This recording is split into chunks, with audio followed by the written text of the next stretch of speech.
Hello, hello, hello. Hello, hello, hello. Perfect. That's the shoe repairers downstairs. You'll get that as well. So yeah, basically, I'd like to start with having you explain how you got into the industry. How I got into the industry? Yeah. Well, I have to set the picture for you first of all. When I got into the industry, there were no media schools. It was never done at university. There was no training apart from inside the BBC and ITV. Channel 4 hadn't even been invented then, let alone 5 and Sky and everything else. So it was really two companies, the BBC and ITV. And when I was about 14 or 15 at school, I started to develop this tendency towards television. And I started watching programmes from the point of view of not what they said, but how they said it. And it was as true with dramas as documentaries and music and everything else. And then, I don't know whether you know this story, but then a programme came on aimed at teenagers, of which I was one in those days. And this was a programme at the height of the 60s new music revolution that had all the latest bands, but not only that, Rebecca, the latest dances, fashion, and every 15-year-old worth their salt in the country watched it, followed it, and hitchhiked along with everybody else according to the dance instruction we got on the programme. It was one of those brilliant programmes. It was really cool, and it was produced by people who were of that age, unusually for television in those days. And it was directed by people who came from various departments inside the company that did children's and all. You know, it was a very general company. It had no experience in doing this. And suddenly, one guy came over on summer relief from Ireland and attached himself to the programme as a floor manager. And actually, I didn't know this at the time, of course, but I know this now. And by the way, I'm going to sneeze in a minute, so here it comes. Oh, that's better. Hope you got that. Anyway, he persuaded people to let him direct the programme. He was 24 at the time, and everybody else was about 50 and drank from a gin bottle while the programme was on the air. But he was really into it all.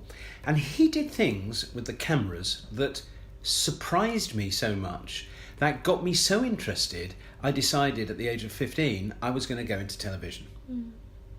I was hooked by it. And nobody in the world had heard of anybody getting into television. When I said to my family that I wanted to get into television, they were shocked, as if I'd stabbed somebody, because my family, coming from North London, being a very traditional Jewish family, thought I'd be a lawyer or an accountant or a doctor. Good profession, Jeffrey, I'll never go hungry in those professions. What is it with television? I was just bitten by the bug. And so I went to... Because there was no way of getting into television, I just went to loads of universities to try and get a degree that was relevant to the BBC, because I was that driven. I wouldn't say no. I just needed to get into the BBC. It took me about 6.5 years of university and writing away to get in. And eventually they made an exception to the rule and they let me in as a junior. So I started as a runner. They were called floor assistants in those days. And I'd go and get people from the dressing room and take them to the floor and get them coffee and all that kind of stuff. And I learned my trade and I decided that I wanted to direct by the time I was 30. Now, in the BBC at that time, most of the people who were directing had worked their way up similarly, but were aged about 50 or 55. And so for somebody of my age and limited experience was unheard of. But you know, I've always thought, I don't care about anybody else. This is me, you take me or you leave me. And I obviously had some kind of affection and skill at doing what I was doing, because what horrified me about the BBC is, having spent so long trying to get in, everybody else was in my level then, and I was competing with people inside in order to make my way up to be a director. But again, I never bothered about anybody else. To me, I just had that in my mind that I wanted to do it. And it was so odd in those days for anybody to want to do it. It was really, it was like a perversion, but I was just so driven. And I tell you, the first time I sat down in the gallery directing the very first programme, which was, again, ironically, a music programme called Top of the Pops, I thought to myself, I've spent the last 10 years of my life, 15 years of my life, trying to get into television. What happens if I don't like it? Or what happens if I'm shit? What do I do then? Actually, I liked it and I wasn't shit. And so I started directing.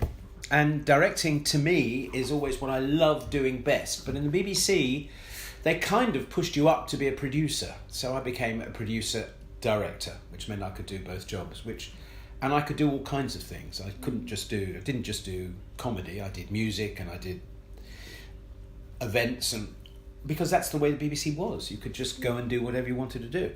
Now, it's not like that now, because unfortunately the BBC has shrunk as an organisation and independent companies have grown up, which means that there is no proper training scheme for directors to learn the way I learned, which isn't a bad thing, but it's not a good thing either, because it means that you don't have any experienced directors around. They're all people who've not had a lot of experience, a lot of ideas, but a lot of directing is, how do you cope when you're out on location and it's pissing with rain? What do you do? Or somebody hasn't turned up. And it's experience that teaches you how to do that and not lose your cool and go shouting about to everybody. But on the other hand, there are lots and lots of people who get into the industry, but the big minus factor is you tend to go into a very narrow area now. So, the directors who do game shows can only do game shows because that's the only work they get. Or a production manager, there's no way of growing from a production manager to a director like there was in my time, because I was a production manager too at one point. So there's no formal method. It's much more ad hoc, but it does mean that there are lots of new people coming into the industry. And one of the reasons I went into teaching was to try and get round this gap of experience and people who know and people who are still in the industry coming and telling people how they are. Because one of the things I realised from going around universities, a lot of people who teach television have either never made a TV programme in their life, or they've made documentaries and they're teaching studio stuff, which is a completely different kind of discipline, or they learned television 30 years ago when people had sports jackets and leather patches on their elbows. So I kind of want to pass on. I'm at a stage in my life when I want to pass on all the great things. But there's something about television, I can't imagine me having done anything else. And it's to my amazement that I've managed to do so many different kinds of programs, because I think television's about storytelling. If you like telling stories, whatever kind of program you do, whether it's an event or whether it's a drama or whether it's music or whatever, you're telling a story somehow. You're interpreting a situation, a song or whatever, and that's what I love. I love telling stories, as you can hear by my... Did you hear about the one when... No, that's actually amazing, thank you. And I know you've, like you were saying, you've produced like a lot of different types of thing, and like you were saying how it used to be, it was quite more open in jumping between fields. Yeah. Is the initial process similar for the different productions? So setting it up? Yes, it is. I mean, ultimately you have to get round your team, because however good you are, unless you can get good camera people, if you're doing single work, a good DOP, a good sound recordist, a good designer, a good this, that and the other, and a good production team that knows its job and knows how to service a production. I mean, one of the most complex programs you could do is a program like Little Britain, because if you think about the way that's produced, there's just two people becoming lots of different people. And when you go out on location, you obviously have to work out the whole logistics of how that works. So, when Matt and David were dressed as Lou and Andy, we had to do all the Lou and Andy stuff, and when they had prosthetics on, we had to do all the prosthetic stuff, regardless of location. And it was all this moving around all these different components that actually you needed a great team to make sure the right people turned up in the right location and the right costumes were there, and the work for prosthetics started at 4 a.m, and at 4 a.m. there was somebody there to give them a bacon bap to ease the situation, and there was power for the makeup van, and toilets were operating, and all those complicated things that nobody sees and that really you shouldn't be bothered about. I was bothered about, because to me, they were all part of making the production work. they're all basically the same in the fact that you see something and you think, how are we going to shoot it? And, you know, I've done things like shooting I was part of the group of directors who shot the royal wedding, the William and Kate's royal wedding. And that was a thrill because I'd never done a royal wedding before, but it's the same principle. We all turned up at 4 a.m. to see a rehearsal. It was kept secret. There was a rehearsal of the journey from Buckingham Palace to Westminster Abbey, and they had volunteers from Buckingham Palace to stand in for the members of the royal family. And apparently there were something like 50 people who wanted to stand in to be the Queen. Very few women, I have to say. And there were lots of people who wanted to be all kinds of members of the royal family, and they joined in, and it was like a pantomime, I can promise you. They dressed up, and I thought, this is so surreal, you know? I've never done this before. It's a royal wedding. We go live in about 4 or 5 hours, and there's a rehearsal at the last minute of people who work at Buckingham Palace who are dressing up as the people who employ them. You know, it was one of those things that you think, how did I get into this? Yeah.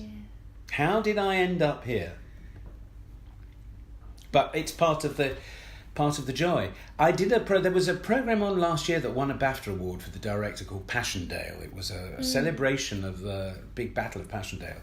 And it was one of those situations where I know so well the director has to go and liaise with people in the Navy and people in the Army and just work out what the logistics of the whole operation are, where to put your cameras to shoot it, and how the procession is going, where does it start, where does it finish, what time does it come here, can we show something in this gap, and all that kind of stuff. It's all the same kind of logic, really, whether it's a big outside shoot or whether it's a drama that's more controllable. Perfect. And what would you say, out of all the different things that you've done, what would don't be... ask me. I have to. Don't ask me. What has been your favourite?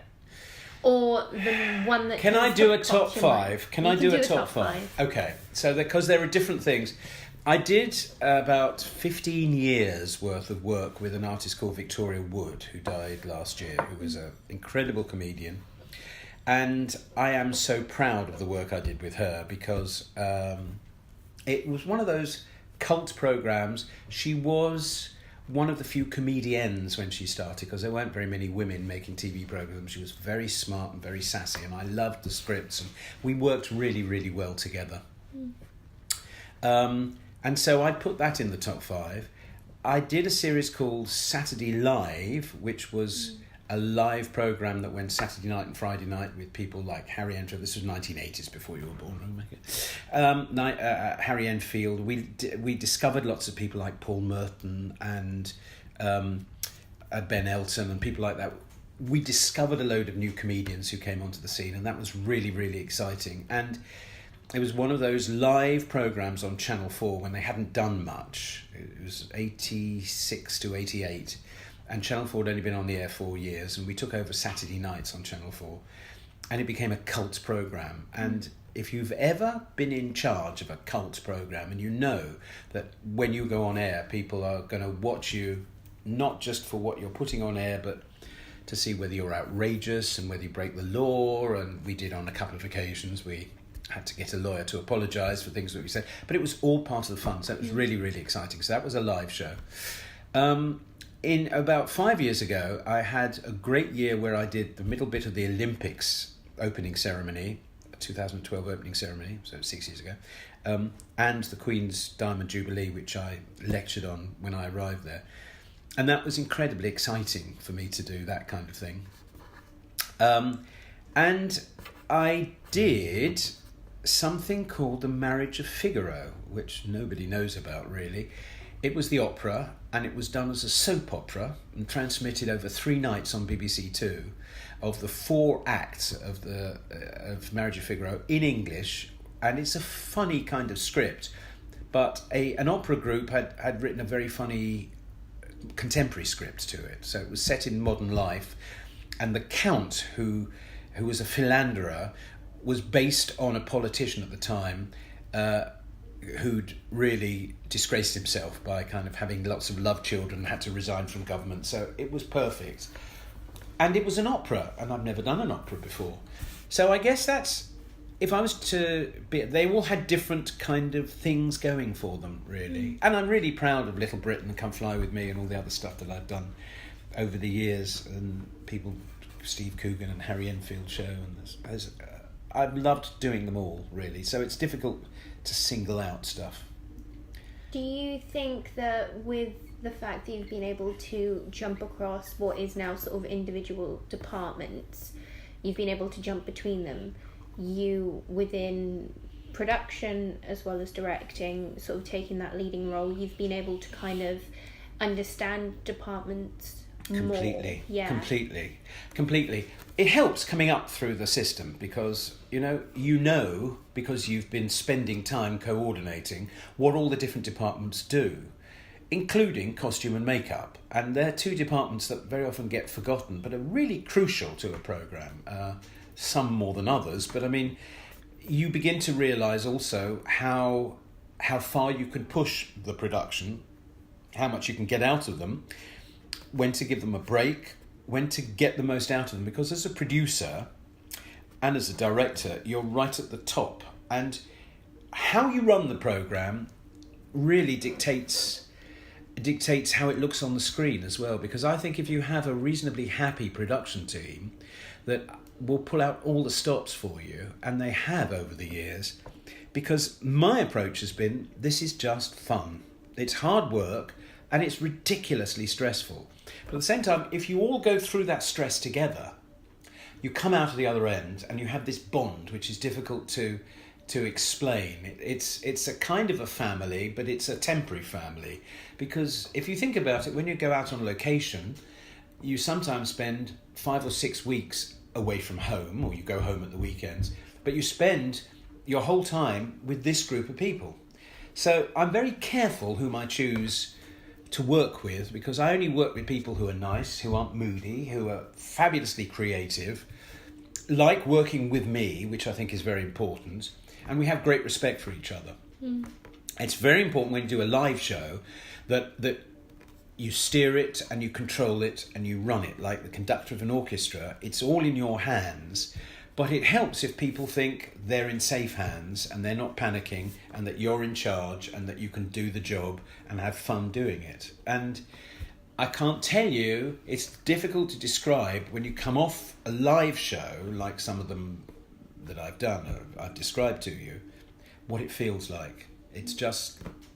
Well, you've had experience in working with Shakespeare Company, so you know what it's like at the end. But sometimes it's like a battleground, and if you're able to steer your army through all the battles and come out the other end, then it's great. Yeah, definitely.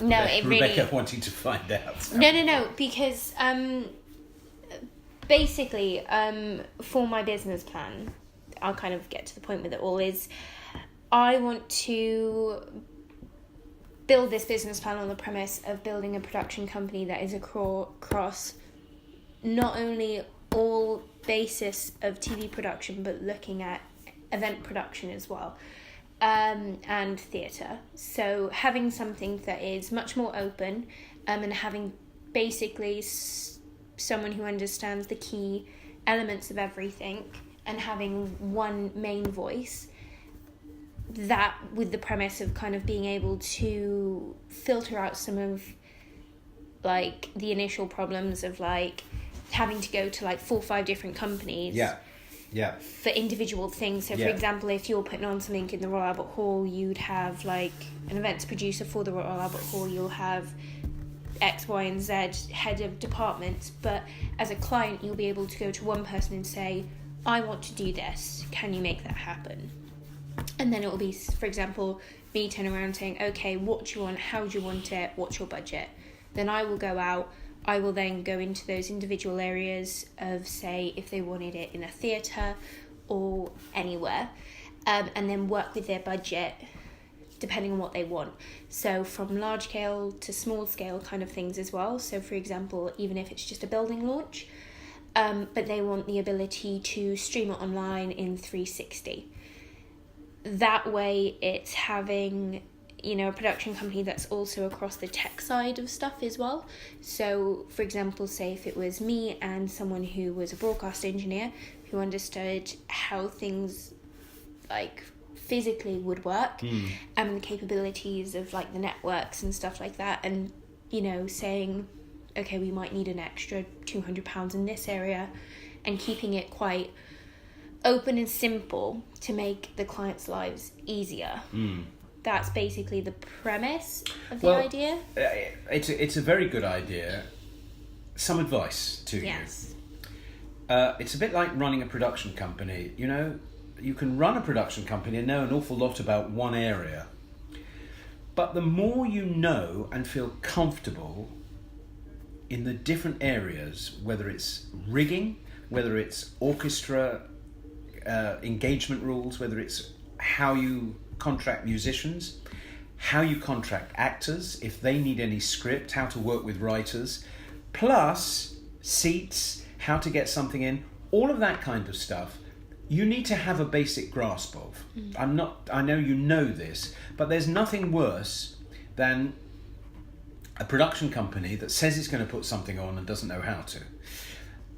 So at the start of a lot of my lectures, I put up 2 slides that working on a production is easy or hard.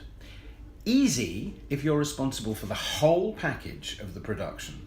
And as a broadcaster, sometimes BBC or ITV are. The booking of the theatre, the booking of the venue, the booking of the rooms, the booking of the artists, the booking of the unit, everything is down to the broadcaster. What is really difficult is when you have to work with another company that stages it for you. And without sounding like I'm dropping locations, there was one of the Buckingham Palace events that was some kind of birthday we were celebrating. I couldn't remember which it was. But they chose a production company to put it on and us to shoot it. I cannot tell you how stressful it was for us, what a shitty show it became, because they insisted on doing things, but they didn't do it. And so basic things that should have been in place, like security, for example, they didn't know how to get 150 people in at the start of the day and out. So people, obviously working at Buckingham Palace, had to be searched thoroughly, but they didn't do their work on how that process works. So there was a big queue of people stretching out into Hyde Park Corner at the time we were supposed to start rehearsal. They hadn't got in, they hadn't even got to there, and so rehearsal was late. Now, that is one example of a company that said, we'll do it all, but don't know how to. And that's why I say to you, the more that you can, even if it's security, getting an idea of it, the more comfortable you'll feel talking to your clients and saying, I can organise it all, because you can. Now, you don't have to know how the lighting works, and you don't have to know how security works, you don't have to have done a spell on the door, but you have to engage people who do and whom you trust. And I think that's the secret of having a good diary full of people who deliver their goods. There's a lot of production managers, and I always think it's a hell of a job. The production managers on the event shows have to get the event in, supervise the rigging, make sure that it's all ready for us in place when we start rehearsals. Everything goes wrong that can go wrong. The lorry breaks down, it can't get the scenery through the door, there's a tight 90-degree turn and the scenery won't go round it. It's too tall to get through the door. Or the crew have been called at the wrong time, so they arrive in the wrong order, so the things aren't done in the right order and the lighting is held up and all that. There's a myriad of things. When we do events at the Albert Hall, for example, it all has to go like this. And the skill of being able to schedule everything and be on top of it all so that it does go like this is a real skill. So we'd always get hold of people who can do it and who deliver every single time so that we start on time and don't find it stressful, don't find it difficult. Something happens, okay, well, why don't we do this? Because I remember you were like that. Okay, why don't we do this when you were there? Whereas everybody else was running around not knowing what to do. I'm the same, because if something goes wrong, I say, okay, it's my fault it's gone wrong. I didn't do this, that and the other. Let's move on. Let's get on with it. How are we going to solve it? Let's not have a big shout up. How are we going to get round it? Okay. And that's the way it all works. That's kind of the premise of it. So, for example, another thing that I've been doing at university at the moment. I'm obviously at uni, but I'm now an events manager alongside it. So I basically do the floor management, and if it's I'm the hospitality side at the moment, kind of doing that kind of stuff.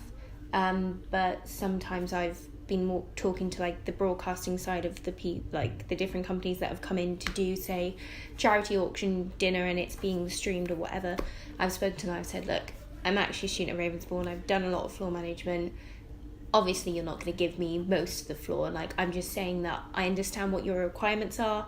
Can you tell me what's happening on your side throughout the day? Of what points you need rehearsals to be happening? Because a lot of the time, communication there's too many people involved that communication just gets so blurry. Yeah. So the same way, I remember there was a lecture you gave us that's kind of one of the initial inspirations kind of behind this idea, when you were showing us the set of something. I can't remember. Sorry. But basically you were talking through how you make sure that there's always that, it doesn't matter what department you are, like all of those head of departments have to come, even on the event side, make sure there's that annual kind of meeting.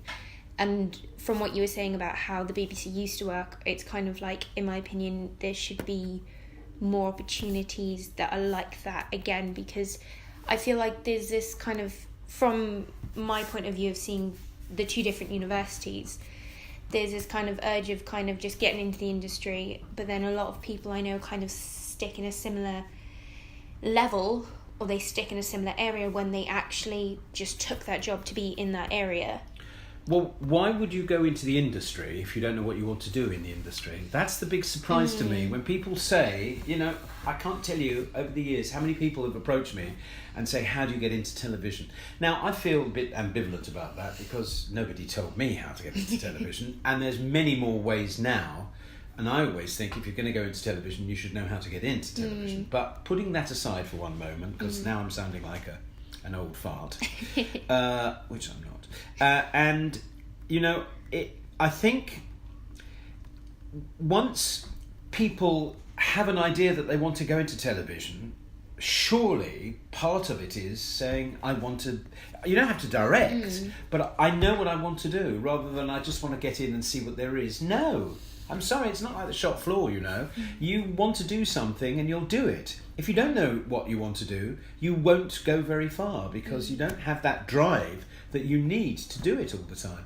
So, I often feel when people come in and say, what do you want to do? I don't know. Well, I'd say, well, you go away and work out what you want to do. Work out what kind of programs you want to do, and write to the companies that do those programs. Where do I get the addresses from? Come on now. You're at university, or you're at whatever. You can see on the screen the name of the company, and you're in, Yeah. I mean, it amazes me how little work some people do in order to get in. It just shows lack of drive or lack of ambition, and the industry can't put up with people with little ambition. You've got to, and also I have to say, never say no, I can't do it. It's the other thing I kept telling everybody. Never turn a job down because you don't think you can do it.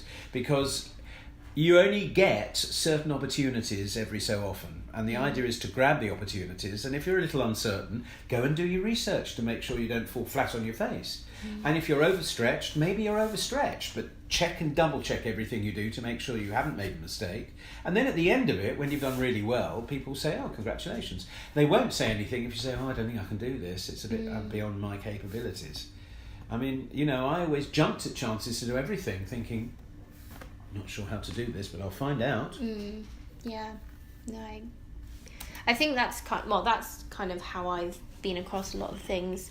It's been quite difficult though, because I've kind of jumped between different kind of job roles a lot. But I think that again, it's kind of the nature of still being at university that I can't kind of 100% commit to. Okay, I'm going to tell you what you should do. You should be a producer. There is no doubt in my mind you should be a producer, because a producer has the ability to get people to do things that maybe they don't want to do, or maybe they do want to do but don't know how to go about it. You're an organiser. One of the things that I noticed about you was how you would pull everybody together, and how frustrated you were getting when they weren't being pulled together. Leave that aside, because you'll be now working with people who are only as good as their last job, quite frankly. And if they're no good, they don't get worked with again. So, and that applies to you as well, of course. But I see you in a production role. I see you kind of getting to know as much as you can about certain areas. And if you find there's an area you don't know about, like, for example, casting, well, you may not be your strong point. You may have a few ideas, but you may not be sure. You know, if you're doing an event, how do we go about it? How do we do a contract? Now, legal side, I don't know. I don't know much about the legal side. I know enough to get by. And I think you're interested enough to find an area whereby you can do that. And I'm sure that, you know, if you work up a client base, they'll come to you and say, okay, I want to do this, come up with some suggestions. And you'll know the right people to phone up and say, look, we need to do a pitch. I want 2 or 3 ideas. I want to present 2 or 3 ideas to the client and see which one they go for. Yeah. That's what you'll end up doing, whether you like it or not. I feel like that's something that I genuinely do want to get into. I just find that, like I said, at the moment I'm finding myself jumping between lots of different things, which is really good because, like, I feel like I've 100% been in every department, like from initial like ideas right to the other scale of things. And like a part of the course in the second year, we had to do a pitch to Channel 4 for a commissioning director. So we kind of like, literally, I'm very fortunate alongside the kind of the different things that I've done, and it's now kind of moulding now which companies I target with my CV. And also jumping between different departments, you get that experience that I talked about, which means that you know how they all work. But they regard them as being stepping stones to something that you want to reach later on. Because I encourage, by all means, jump away until you hit on something that you really want to do, and then you've had experience of working in different areas, in different sides.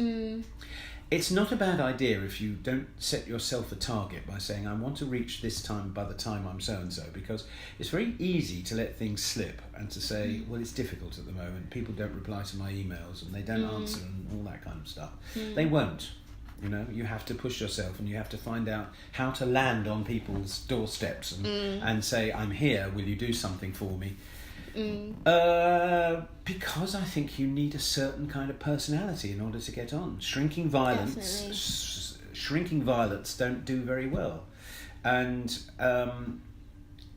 so you have to be driven and not afraid to kind of push yourself out there.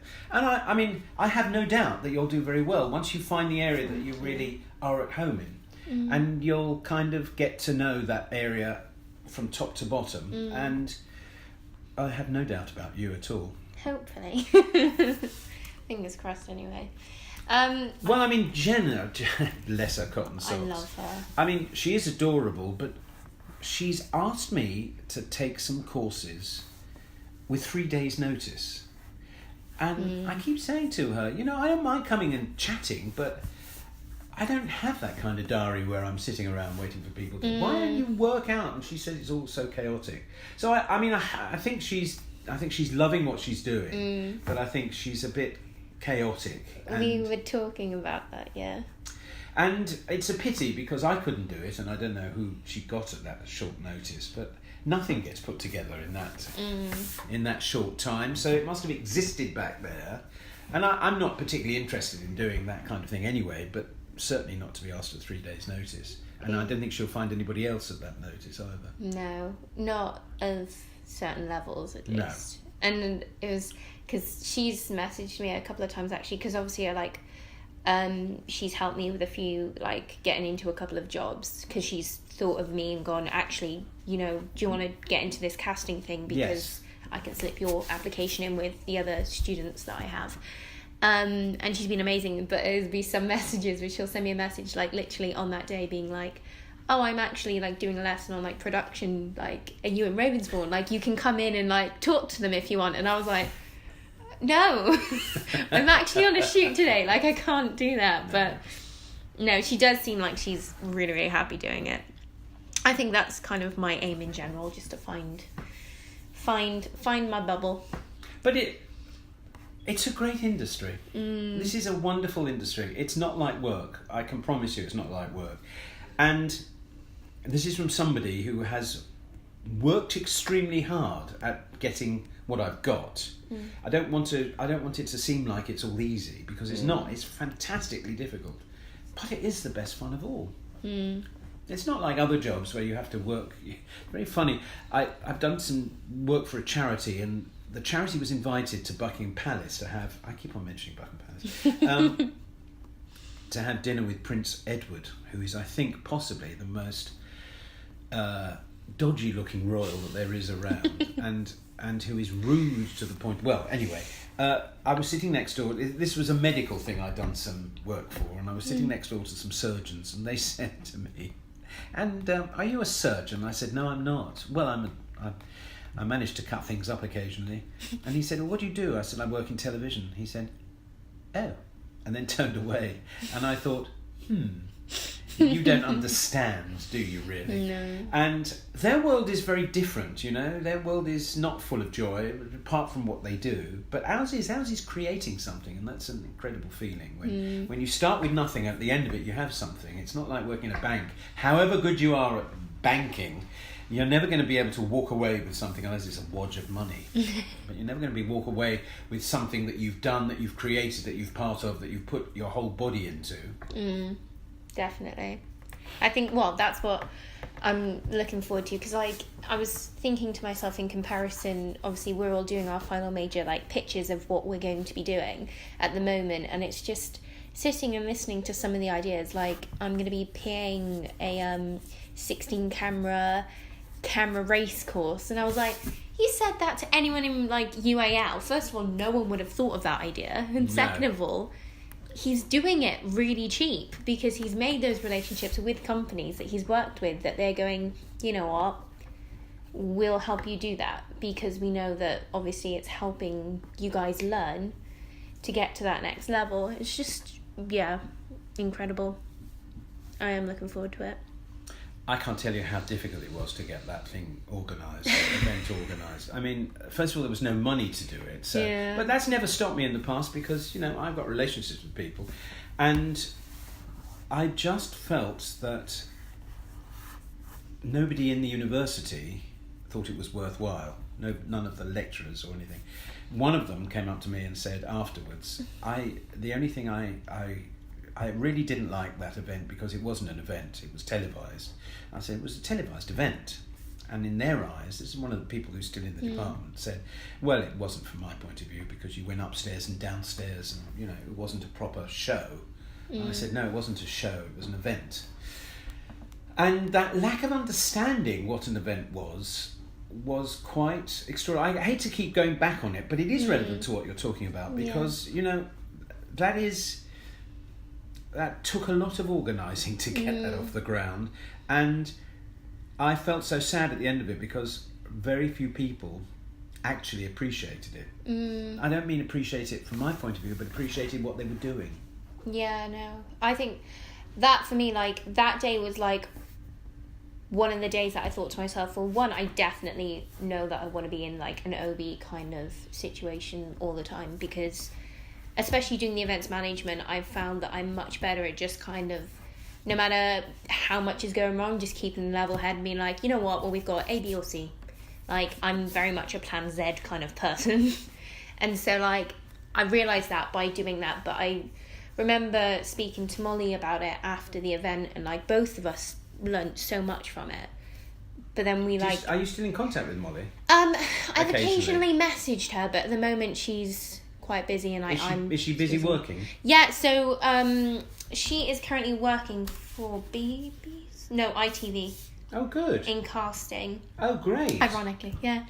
Well, you know, Giles has formed an agency. Did you know Giles Golding has formed an agency? No. I think Will was working for him at one point, but Will is trying to become an agent as well. Really? Yeah. Doing what? Well, it's a boutique acting agency. Oh, okay. So they've got actors on their books. Oh, okay. That's quite useful. Yeah, again, no. I think it's because how, I don't know what happened at the university. I got to the point where I got so done with how the lecturers were treating me that I was I just want to leave. The lecturers were treating you? Yeah. Because I had the footage of the event. Right. Like, they basically, like I said, I had to bring in my laptop, and they went through my laptop. And then I got another email saying, we've heard rumours from one of the students that you still have footage. Basically, you need to come in and prove that you don't have any footage on any hard drives. And I was like, well, first of all, I could leave a hard drive at home in my mind. I was like, if I did, but I don't have any of the footage. Like, I've come in and give it to you. So I went in spoke to Candida, because originally I did it with David, but I didn't do it with Candida. So I went in and I met with Candida, and I just broke down in tears, and I was like, I've never felt like welcome on this course a lot of the time, because I have like such a drive in the industry that I get really angry that we're in studio time and people are on their phones. Yeah. And like things like that. And then like with lectures for you, like you have so much to give and only 2 people turn up. Or you schedule lessons at the same time. Yeah. Like, where is the logic in that? And I basically was like, and now you're telling me the one thing that I'm actually proud of from university I can't have anywhere on my show reels or anything, or show anyone. And I was like, I know you have the right to have the footage, but surely you don't have the right to tell me I can't have it. And then they just, like, she just kind of got funny with me, and she was like, she just turned around and she said, look, I'm really sorry you felt this way, and I hate the idea of you being this upset, but it's a lot of politics within the university, and all I can say is we are going to do a showing day of the event for you guys, but we can't let you have the footage. And I was like, that just doesn't make sense. And it just got to the point where I was just like, you know what, whatever, like, fine. Like, I'll have the memory of that day at least, hopefully. Well, leave it all behind you. Exactly. Small-minded enough to think that way, that's... Exactly, and it was just like... But then what happened after was just the other students, then basically the first day back, apparently I found out from Molly, because Molly sent me a message saying, like, it sucks that we're not in 3rd year together, but I totally understand why you left, and I hope Ravensbourne's going really well for you. And literally, like I said, it's been amazing. But Molly told me about how Candida made an announcement about the footage and said, like, no one's allowed any of it. And Travon turned around and said, oh, I bet she still got the footage, which...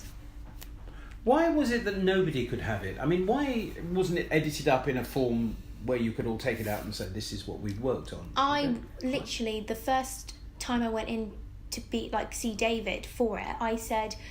my job role at this point, because I was just kind of done and relying on other people doing work, I was like, I'm going to edit it. I will edit it together to then make it a smoother package, buffer out a few of the things that are a bit not great, and do 2 alternative edits. I said one that obviously we'll learn from, and one that the university can use as a showcase of showing the best elements of it. And he was like, no, you're not allowed anything. And then after having a long conversation with David, I turned around and I was like, are they trying to bury the project? And then he just kind of avoided eye contact, and he was like... Well, I think they were. I mean, Candida didn't even come, if you remember. Well, yeah, exactly. Me and Molly were talking about that, yeah. I was quite surprised that she didn't come. But by that time, I was past caring. Yeah. Anything else that you need to know from me, young lady? Fire away. I'm pretty covered, actually. Am I still recording? I am. Cool. The only thing I would say is, with this idea of a production company that would be able to sort of cover all those elements, obviously, well, I mean, in my opinion, I feel like I need more contacts, first of all, and then second of all, like, work in the industry in like a production management role and kind of establish myself first. But with investment to like that kind of business idea, how would you suggest like building investment for it?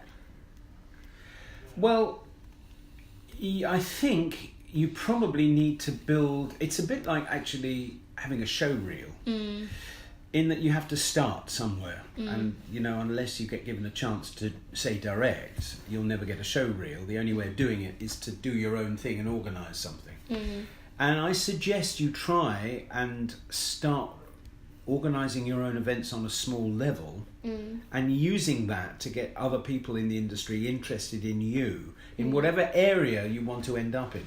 Now, I suspect that television may not be where you necessarily are going to end up in, because I think that you're just as interested in event production and theatrical events and theatrical production as you are in the television side of it. And it could be that you end up kind of doing both, liaising between one and the other.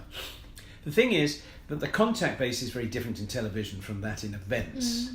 And I wonder whether you should start by organising your own events and then trying to get into a larger events company and starting to get earn your spurs then, and then strike out. I don't know. I worry that with little experience, you've got nothing to show for it. You've got nothing to persuade people to take you on. Whereas if you go and work for somebody else for a short while, and you are able to get a few productions under your belt, even though it's for them, and I don't have great suggestions as far as events companies are concerned, but there are loads of companies that do all kinds of scales, as you probably know, and